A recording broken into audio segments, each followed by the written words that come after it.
Salut à tous, c'est Kobe. Donc, j'espère que vous allez bien. Et aujourd'hui, petite vidéo pour vous parler rentabilité au niveau du mining. Donc, je vais vous montrer plusieurs outils qu'on a à dispo pour calculer ces marges de rentabilité. Donc, premier site, un des plus connus, c'est What2Mine. Donc ici, vous pouvez avoir des présélections de cartes. Ici, c'est les coins, plus exactement les algorithmes, votre coût électrique. Et ensuite, ici, vous avez les monnaies avec le revenu, le profit en fonction de l'électricité que vous avez mis.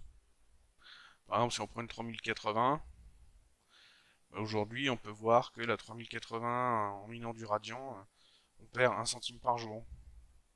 Ça revient à 37 centimes. Le Caspa, on est à moins 10 centimes par jour.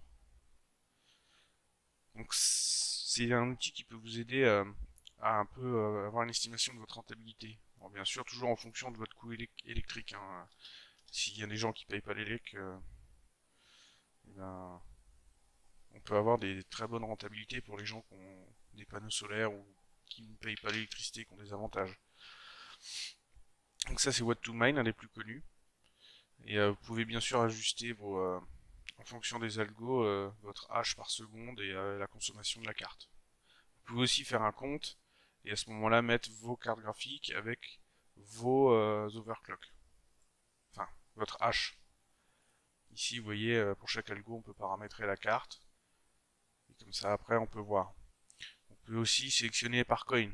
Par exemple, le Caspa en direct, hop, et on tombe sur la page du Caspa, la puissance, le coût, les fils de la poule. Et ici, hop, on peut voir les rentabilités. Il y a un graphique historique aussi qui est sympa. On a un deuxième site comme ça, qui s'appelle hashrate.no. Il est sympa aussi. Donc là, ici, par exemple, on va sélectionner le GPU. Et ici, on peut voir les cartes graphiques les plus. Hashrate.no va te dire tout de suite lequel est génère le plus de revenus et lequel génère le plus de profit. Par exemple, je reprends toujours une 3080. Où est-ce qu'elle est? Où est-ce qu'elle est? 3080, 3080. Elle est là. Aujourd'hui, il nous dit que c'est sur le CFX qu'elle génère le plus de revenus, mais que c'est sur le Caspa qu'elle génère le plus de profit. Et là, tu as les différences avec les coins. Ça te dit aussi. Alors, ce qui est sympa, c'est que ça te dit les overclocks. Tu vois, efficient, medium, high, avec tous les paramètres. Core clock, core lock, memory. Ça te dit tout. Et c'est vraiment sympa. Par exemple, pour être efficient, sur le Caspa, elle consomme 100 watts et elle te génère 673 mH. Et le high, elle te génère 900 mH pour 160 watts. Après, à toi à voir si tu payes les legs ou pas, tu veux être efficient, tu veux générer beaucoup de coins. Donc, hashrate.no, c'est aussi un bon petit site pour t'aider à voir quelles cartes sont les plus rentables ou pas et adapter en fonction. Alors moi ce que je voulais vous montrer aussi c'est un truc que j'ai fait moi-même. C'est un fichier Excel que j'ai paramétré moi-même qui a cherché les infos sur le net en fait. Et en fait, donc ici c'est du champ libre où tu mets tes cartes que tu as. Tu mets leur prix, tu mets leur hash rate ici, leur consommation. Et ici, sur les coins, et bah t'as le revenu qu'elle te génère par mois, la rentabilité à l'instant T. Donc pour chaque carte sur les lignes, chaque coin en colonne. Ici, tu as un petit résumé du revenu par mois avec le coût que ça va te coûter en élec. Donc, j'ai fait plusieurs choses. C'est-à-dire que le prix ici, il est paramétré automatiquement. Il va le chercher sur le net. Ici, pardon. Ici, donc en France aujourd'hui, on a plusieurs modes électriques. C'est-à-dire qu'il y a les gens qui sont par exemple au tarif de base et qui payent aujourd'hui 0,2062 du kilowattheure en permanence, 24 heures sur 24. T'as les gens qui sont en heure pleine, heure creuse. Heure pleine, c'est ce tarif-là, heure creuse, c'est celui-là. Et ensuite, il y a les gens qui sont comme moi au tempo.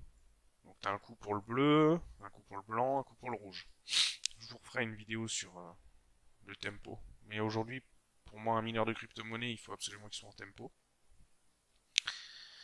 Et donc en gros, euh, bah, ici tu peux choisir si t'es... bah, par exemple, je fais un test moi avec ma 3080 mes deux 3070.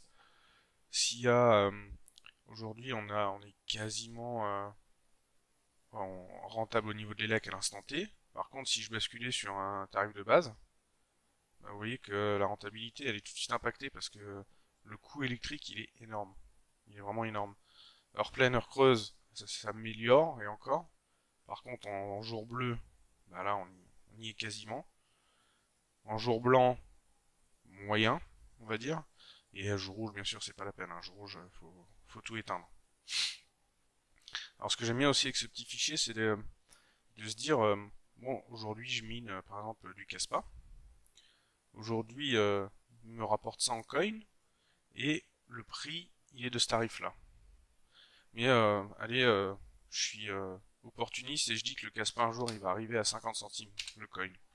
Mais j'ai fait un petit, en gros ça c'est manuel ici. J'ai fait un petit bouton, hop, je me bascule en manuel et j'estime que le Caspa, bah, si un jour il sera à 50 centimes, ça veut dire que c'est comme si j'avais miné avec un revenu à 1100 $ par mois. Et je trouve ça sympa de faire des petites stratégies en mode bon allez, moi je pense que l'ergo il va remonter à son ATH à 18 ou que le flux il va monter à 5. Donc, par exemple, si le flux montait à 5, bah ça me donne un revenu de 178 $. Donc enfin, ça permet de faire des petits estimatifs et de se diriger aussi sur quel coin miner, qu'est-ce qu'on a envie, qu'est-ce qu'on veut essayer. Enfin, je trouve ça pas trop mal de pouvoir avoir des petits estimatifs et du coup, bah, j'ai amélioré aussi la lisibilité en mettant des petites couleurs. Donc en vert le mieux, en rouge le pire. Ça aide aussi à lire. Et donc ce petit fichier, si il vous intéresse, je pourrais vous le partager. Alors après, il n'est pas parfait à 100%. Je vais essayer de verrouiller les choses pour pas trop qu'on puisse le modifier parce que on ne sait jamais, on peut faire sauter des formules. Enfin, voilà. Aujourd'hui, moi je m'en sers, il fonctionne très bien et si ça intéresse des personnes, je pourrais le partager. Donc voilà, c'était tout. N'hésitez pas à vous abonner et à mettre un petit pouce bleu. Merci, ciao.